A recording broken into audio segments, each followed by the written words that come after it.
옆에 사람 인사하겠습니다. 주님의 이름으로 사랑합니다.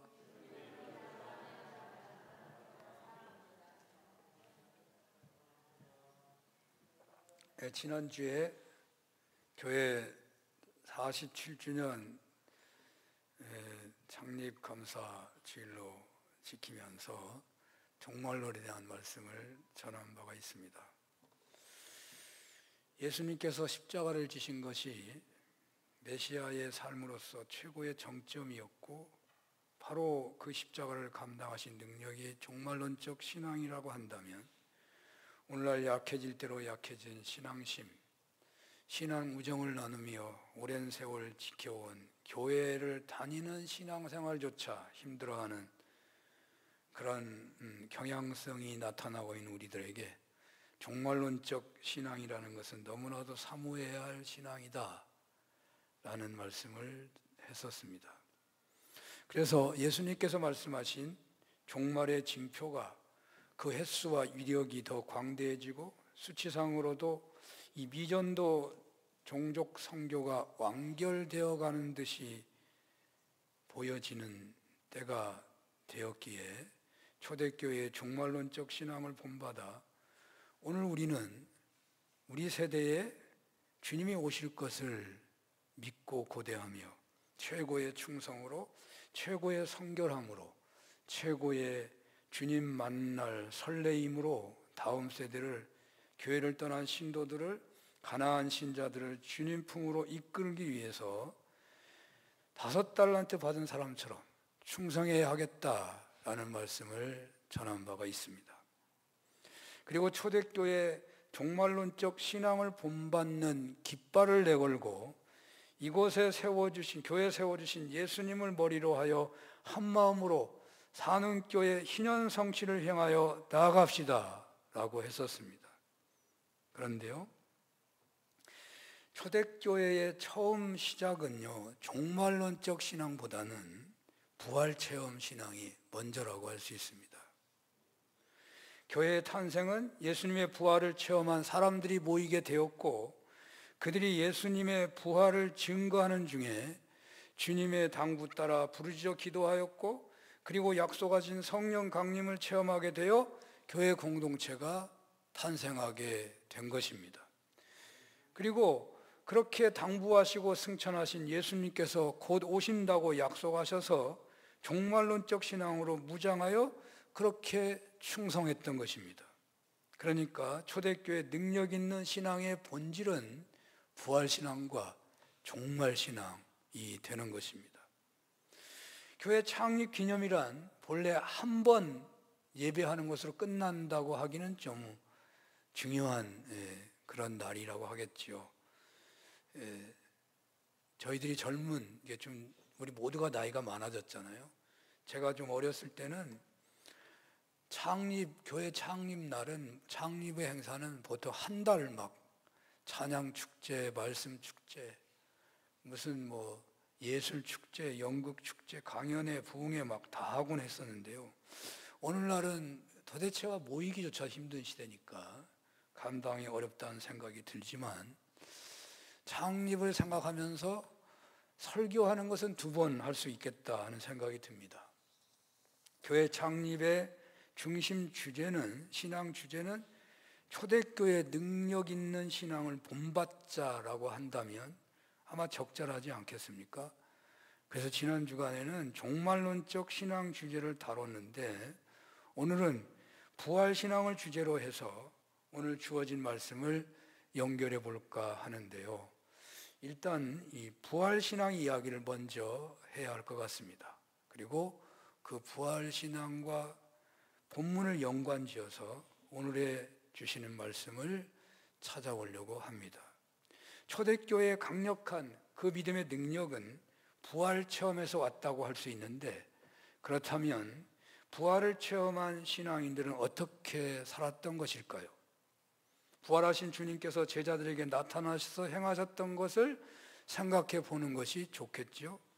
물론 주님 부활하셔서 보여주신 것은 주님께서 살아 생전의 모습으로 그대로 부활했다는 것을 드러나는 것이지만 특별히 주님께서 세상을 구원하시기 위해서 오셨고 바로 그 일을 제자들에게 맡기셔야 하셨는데, 그래서 바로 그 일을 제자들에게 맡기시는 장면에서 부활하신 다음에 제자들에게 그 예수님이 맡기셔야 하는 사명을 맡기시는 그 장면에서 오늘날 부활신앙으로 살아가는 신앙인들의 삶의 중심 동기를 찾아야 할 것 같다는 것입니다. 우리 믿는 성도들에게 가장 먼저 떠오르는 사건은 아마도 부활하신 주님께서 베드로를 찾으셔서 하신 말씀일 것입니다. 주님은 요한복음 21장에 의하면 시몬 베드로에게 이렇게 말씀하시죠. 요한의 아들 시몬아, 네가 이 사람들보다 나를 더 사랑하느냐라고 물으셨는데, 이 물음은 3번이나 하신 것으로 되어 있습니다. 그리고 내 양을 치라 먹이라 뭐 이렇게 말씀하시죠. 그러니까 예수님이 공생애 중에 완성하신 그 구원을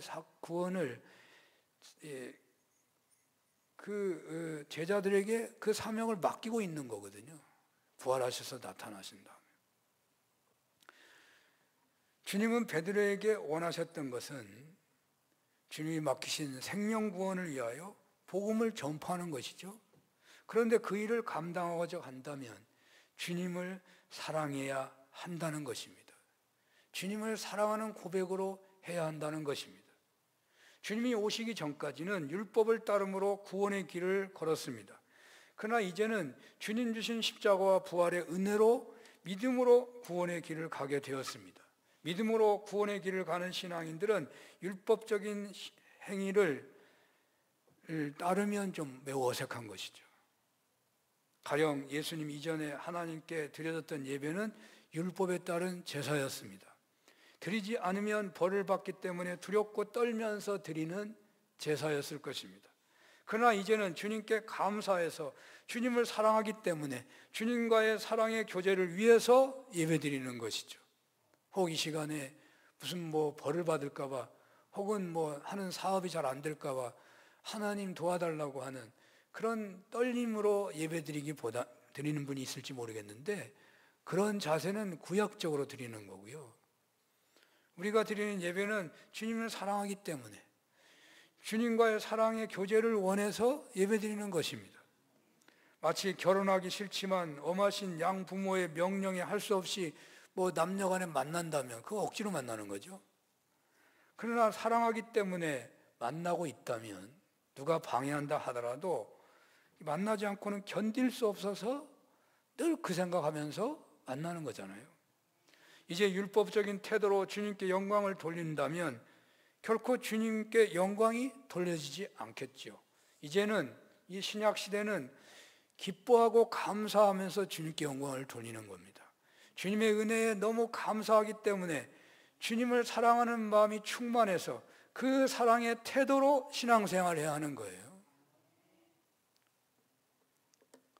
우리의 신앙생활은 어찌 보면 구원을 받기 위해서 무슨 공로를 세우려고 하는 게 아니라고요. 구원을 받았기 때문에 너무 감사해서 예배드리고 신앙생활하는 거다고 말이에요. 예수님은 부활하셔서 우리를 향한 구원사의 마침표를 찍으셨습니다. 우리를 끊임없이 흔들고 해방하고 고발하는 사단은 재기불능의 패배를 당했습니다. 우리들에게는 어느 누구에게나 구원의 문이 활짝 열렸습니다. 은총의 문이 활짝 열렸습니다. 하나님께서 우리를 구원하시기 위해서 하셔야 했던 일은 이제 다 끝났다고 할 수 있습니다.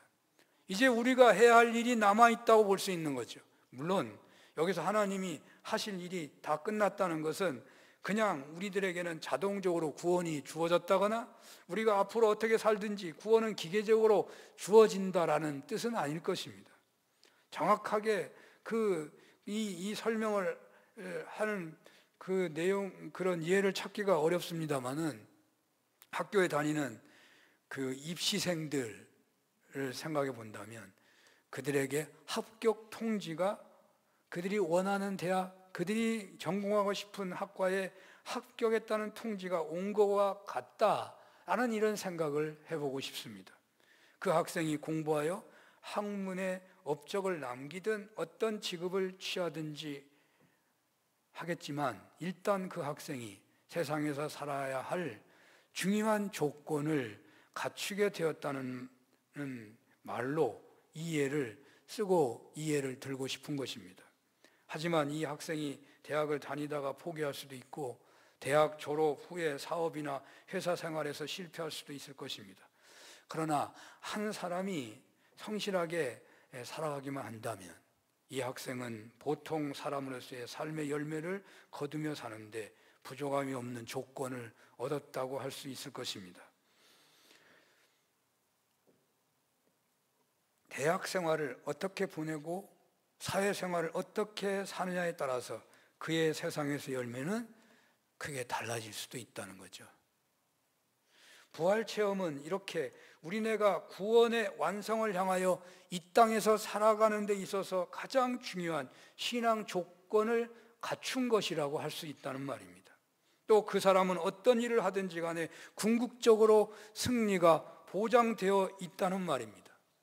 그것이 사업이든지 직장 생활이든지 그것이 농사일이든지 그 무슨 연구나 예술 분야나 스포츠나 글을 쓰는 일이든지 간에 부활 체험 신앙인의 삶 속에서는 높고 낮음은 이어질 수 있겠지만 잘 되고 좀 덜 되는 것은 있을 수 있겠지만 최종적으로는 주님께 영광이 되는 은총을 받게 된다는 것입니다. 그러므로 주님께서는 부활을 체험한 제자들에게 묻고 싶은 말이 있었습니다.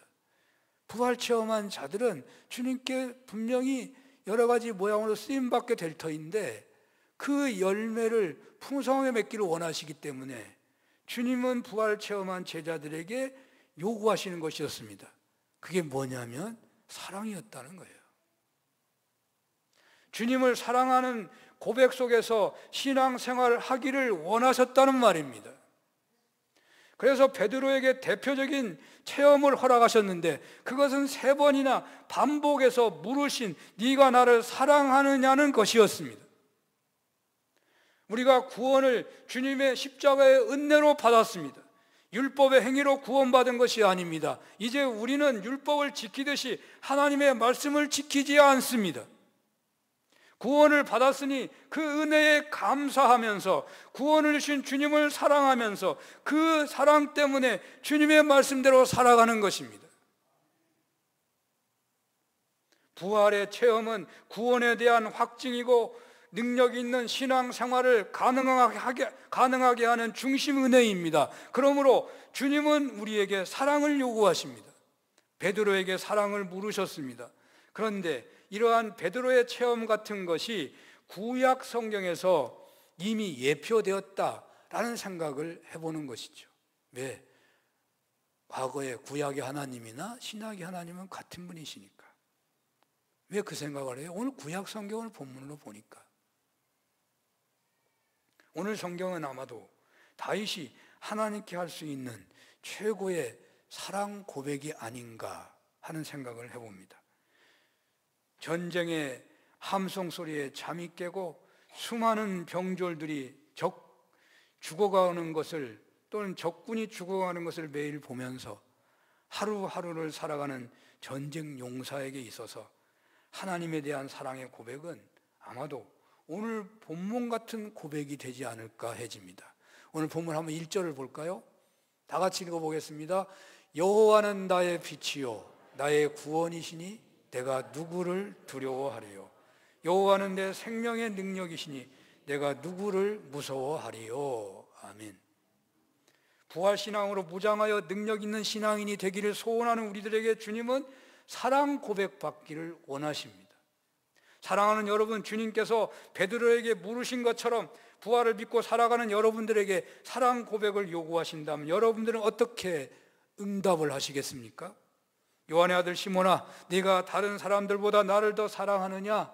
여러분 이름을 붙여가지고 한번 해보시겠습니다. 시작. 사랑하는 필주나, 네가 이 모든 사람들보다 나를 더 사랑하느냐? 해봤어요? 속으로 했다고요? 베드로는 생명의 위협에 직면된 현실에 있는 거죠. 주님은 십자가에서 죽으셨습니다. 부활하셨다고 하지만 주님의 처참한 십자가 처형 당하심은 베드로에게 현실입니다. 주님을 사랑한다고 하는 고백은 그 주님이 죽으신 것과 같은 그 길을 걸어갈 수 있느냐는 물음에 예라고 대답하는 것과 같을 것입니다. 부활을 믿으시는 여러분, 이 시간 예수님은 여러분들에게 어떻게 물으신다고 생각이 되십니까? 부활을 체험했기 때문에 베드로가 십자가를 져야 하는 것처럼 여러분들은 사방의 적들로 옥죄어오는 현실에서 오직 예수님만이 구원자가 되시기에 그분만을 따른다고 고백할 수 있겠습니까? 오늘 본문에서 다윗은 원수들의 공격으로 사면초가가 된 깜깜한 현실에서 오직 여호와 하나님만이 나의 빛이요 나의 구원이시요 누구도 구원이시기에 누구도 두려워하지 않는다라고 고백하고 있습니다. 의학적으로 더 이상 손을 쓰지 못하는 질병의 현실에서 죽음의 그림자만이 비행기 공수처럼 다가오는 공포의 현실에 있다면, 그런데 있는데도 불구하고 오직 주님만이 구원자가 된다고 고백할 수 있겠습니까? 사업이 부도가 나서 손을 쓸 수가 없고 그저 망연자실에 있는 현실에서 오직 주님만이 해결자가 되신다고 고백하며 두려워하지 않는다고 말할 수 있겠습니까? 어려움에 처하면 그 어려움이 인간의 힘으로 해결하기 어려운 경우에는요, 신앙인에게 첫 번째로 나타나는 현상이 있다는데, 하나님께 대한 원망이 첫 번째로 나타나는 연구 보고서가 있습니다. 이상하죠? 잘 믿는 사람이요, 인간의 힘으로 감당할 수 없는 그런 엄청난 일을 겪게 됐을 때 그 신앙인이 하나님을 잘 믿는데도 불구하고 그 사람에게 나타나는 첫 번째 반응이 하나님께 대한 원망이래요. 원망. 왜냐하면 이렇게 하나님께 원망하는 경우는 그래도 조금은 괜찮아요. 왜냐하면 원망하고 있다는 것은 하나님은 어느 정도 인정하고 있기 때문이죠. 아예 하나님에 대한 원망조차도 없습니다. 그에게는 하나님이 없습니다. 오직 인간의 노력만이, 인간의 연민만이, 인간의 분노만이, 인간의 눈물만이 있는 경우가 많다는 거예요. 사랑하는 부부들이 IMF 당하게 되자 상당한 경우 갈라섰다는 그런 이야기를 우리가 알고 있습니다. 부부 간에라도 어려움을 만나면 상대방을 원망하는 마음이 생기는 거죠. 당신을 만나지 않았더라면 라는 말로 그 모든 책임을 상대방에게 돌리는 그런 일이 벌어진다는 것입니다. 그러나 진정 사랑하는 관계라면 어려운 때일수록 당신만은 하나님 외에는 이 세상에서 유일한 나의 소망입니다. 난 당신만을 사랑합니다. 이렇게 고백해야 하지 않겠습니까? 부활신앙으로 무장하기를 원하는 우리들에게 오늘 주님은 네가 나를 사랑하느냐고 물으십니다. 구약시대에 이런 질문을 했다면 다윗의 대답이 아마 맞을 것 같습니다. 다윗은 이렇게 대답하잖아요. 여호와는 내 능력에 내 생명의 능력이시니 내가 누구를 무서워하겠습니까?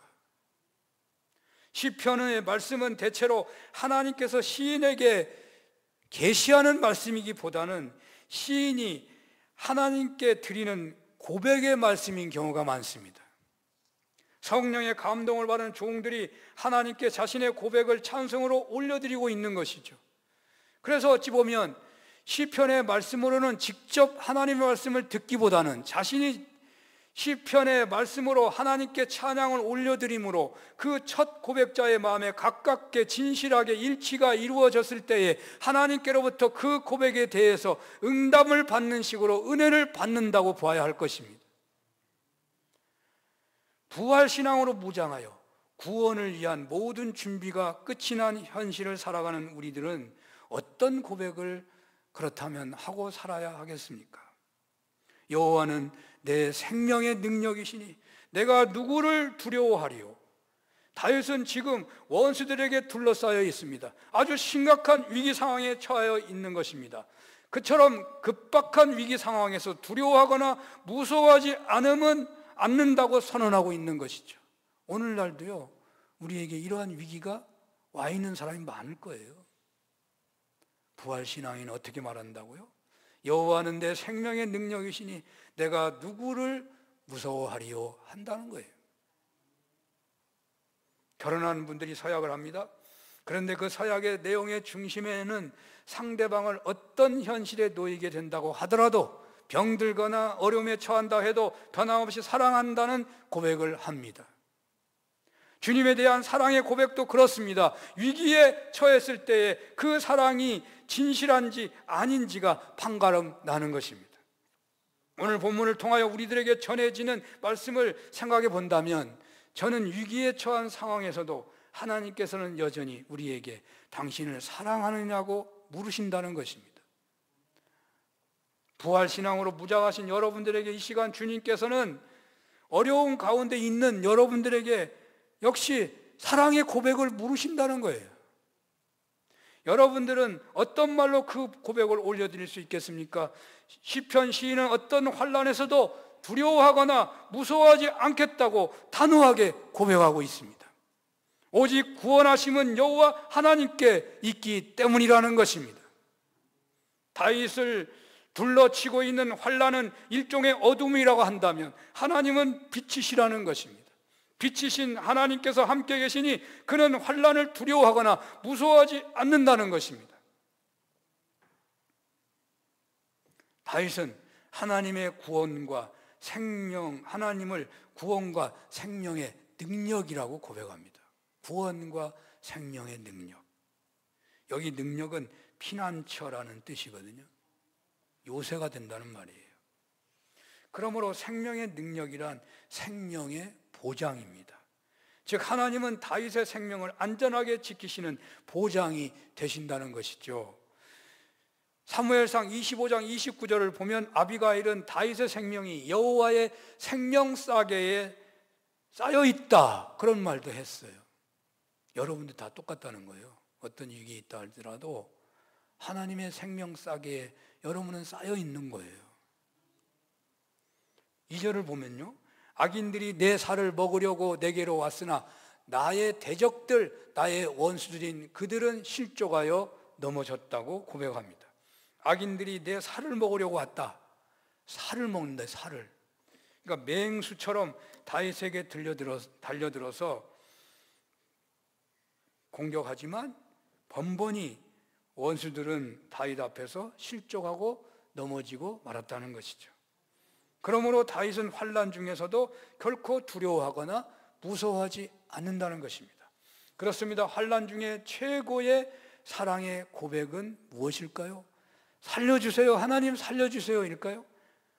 하나님께서 외면하시면 나 하나님 없다고 하고 죽어버릴 거예요 라는 탄식이겠습니까? 하나님께서는요, 나의 빛이시고 나의 구원이시고 나의 생명의 능력이십니다. 이러한 고백은 부활을 믿는 신앙인의 고백이 된다고 믿습니다. 이러한 고백은 환난 중에서도 여러분들을 구원하시고 회복하시고 승리하게 하실 것입니다. 이런 은혜가 있으시기를 축원합니다. 다윗의 이런 고백이 위기 속에서 하나님을 향한 사랑의 고백이라는 측면으로 해석을 하고 있는데, 바로 그 해석이 가능한 것을 우리는 본문 4절에서 확인할 수 있습니다. 4절을 볼까요? 내가 여호와께 바라는 한 가지 일, 그것을 구하리니 곧 내가 내 평생에 여호와의 집에 살면서 여호와의 아름다움을 바라보며 그의 성전에서 사모하는 그것이라.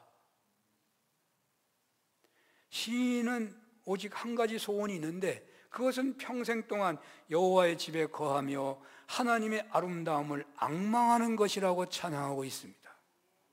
다윗이 여기서 평생 동안 여호와의 집에 거하기를 소원한다고 한 것은 하나님과 지속적인 교제 나누기를 원한다는 거예요. 하나님의 가족의 일원으로 하나님의 집에 머물며 하나님과 영속적 교제를 누리기를 원한다는 거예요. 그리고 하나님의 아름다움을 앙망한다는 것은 하나님과의 교제에서 비롯된 하나님의 선하심과 자애, 긍휼하심의 은혜를 덧입기를 소원한다는 말이에요. 다윗은 환난 중에서도 사랑을 고백하며 살았지만 이제는 그 사랑을 하나님의 집에서 지속적으로 나누기를 원한다고 고백하고 있는 것입니다. 환난 중에서는 하나님께 대한 사랑 고백이 계속되기가 쉽지 않아요. 여러분 새로 차를 샀는데 며칠 만에 사고가 나가지고 그 차가 폐차 처분이 되어버렸다면 그 하나님을 그때 예배드리고 있어요. 하나님 사랑합니다라고 예배할 수 있겠습니까? 욥처럼 하루아침에 10 아들을 잃어버렸다면 어떻게 하겠습니까? 그래도 하나님을 사랑한다고 고백하겠습니까? 욥도 죄를 범하지 않았다고 했지 여호와 하나님을 사랑한다고 한 것 같지는 않아요. 우리네가 창졸간에 다가는 환난 앞에서는 순간적으로 분노하기도 하고 낙망하기도 하는 것입니다. 그러므로 아무리 다윗 같은 믿음의 사람이라고 해도 그 주님을 향한 사랑이 끊어지지 않을 수가 없는 거죠. 그러나 주님과 위기 속에서 사랑을 체험한 사람이라고 한다면 그 사랑을 나도 계속해서 누리고 싶어 라는 고백을 하게 된다는 말이에요. 저는 어린 시절에 직장 생활하면서 주일날 교회를 못 가게 해가지고 참 직장 생활이 힘들었습니다. 여러분들 다 경험을 해보셨겠죠. 그래서 주일날 가면 뭐 돈도 2배로 주고 그렇게 말하고 그렇게만 한다면 뭐 전혀 안 가죠. 그런데 반강제 안 가면 이제 잘리잖아요. 그러니까 반강제죠. 이게 안 갈 수가 없죠. 그래서 미리 토요일 날 일을 많이 해놔야 돼요. 저는 그런 일을 하고 있었는데 일을 많이 해놓으면 일이 내 앞에 쌓여있지 않으면 하루 안 와도 문제가 없는 경우가 있어요. 그래서 미리 일을 다 해놔버려요. 그러면 제가 없을 동안에 또 많이 쌓아놓거든요. 하루. 그리고 안 가버리는 거죠. 그리고 이제 예배 드리는데 그렇게 하면 한 달에 2-3번은 예배를 드리게 돼요. 그때 저의 예배는 주님과 깊은 사랑의 교제였거든요. 그래가지고 정말 주일마다 가는 게 소원이었어요.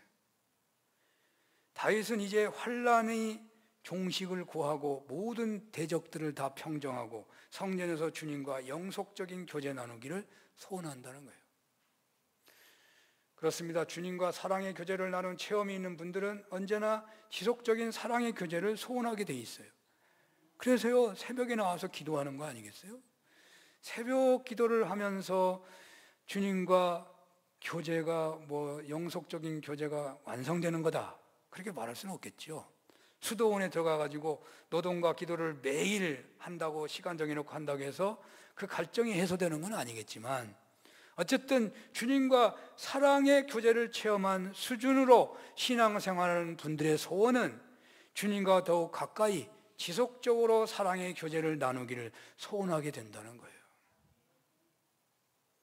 그리고 주님께서도 부활을 믿고 구원의 은혜를 경험하고 확신한 성도들과는요 지속적으로 교제하기를 원하고 계신다니까. 주님도 원하신다니까요. 바로 이 지속적인 교제는 오늘 신약 성경의 경우에는요 성령 충만으로 되는 거예요. 성령 충만으로. 주님은 부활을 체험한 제자들에게 성령의 세례가 있기까지 예루살렘을 떠나지 말라고 기도에 전혀 힘쓰라고 하셨습니다. 부활을 체험한 제자들에게 주어졌던 것은 주님을 사랑하라는 말씀이었고 또 성령의 세례를 사모하고 기도에 전혀 힘쓰라는 것이었습니다. 그러므로 부활을 보고 듣고 체험한 제자들의 증거를 듣고 이제 부활 신앙인이 된 우리들은 죄로 죽을 수밖에 없는 우리를 위하여 십자가에서 대속적인 제물이 되어주신 그 주님의 사랑해 주심에 대한 응답으로 사랑을 고백하고 그리고 그 주님과의 지속적인 교제를 소원하며 그 초대교회 제자들이 섰던 그 기도의 자리에 서야 하겠다는 말이에요. 시편 시인도 그래서 이렇게 간구하고 있습니다. 내가 그게 소원인데. 그러니까 시편 시인이 뭐라고요? 7절 9절 봅니다.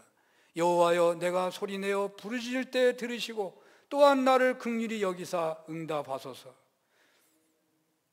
너희는 내 얼굴을 찾으라 하실 때에 내가 마음으로 주께 말하되 여호와여 내가 주의 얼굴을 찾으리이다 하였나이다. 주의 얼굴을 내게서 숨기지 마시고 주의 종을 노하여 버리지 마소서. 주는 나의 도움이 되셨나이다. 나의 구원의 하나님이여 나를 버리지 마시고 떠나지 마소서. 계속해서 하나님과 그 교제하기를 소원하는데 부르짖어 기도하고 있는 거예요. 그게 되게 해달라고. 헤어짐이나 굴곡이 없는 지속적인 사랑의 교제를 원한다면 어떻게 해야 하겠습니까? 변함없는 태도로 주님 맡겨주신 사명을 감당하기를 소원한다면 신앙인은 어떻게 해야 되겠습니까? 아마도 가장 중요한 것 중에 하나는 기도의 생활화일 것입니다. 사랑하는 부부가 큰 환난이 닥치게 되면 어떤 마음을 가지게 되겠습니까? 어떤 분들은 사랑하기 때문에 헤어진다는 궤변을 말하기도 하지만 진정 사랑한다면 이들의 가장 큰 관심사는 결코 서로 간의 헤어짐이 있어서는 안 된다는 고백이 될 것입니다. 시편 시인의 간구의 결론은 나의 구원의 하나님이시여 나를 버리지 마시고 떠나지 마옵소서입니다. 이 고백은 구약시대의 고백입니다. 주님 부활하신 이후 주님께서 하신 약속은 평생 함께 하시겠다고 하셨어요. 구약시대는요 하나님이 떠나시고 하나님이 오시고 그러잖아요.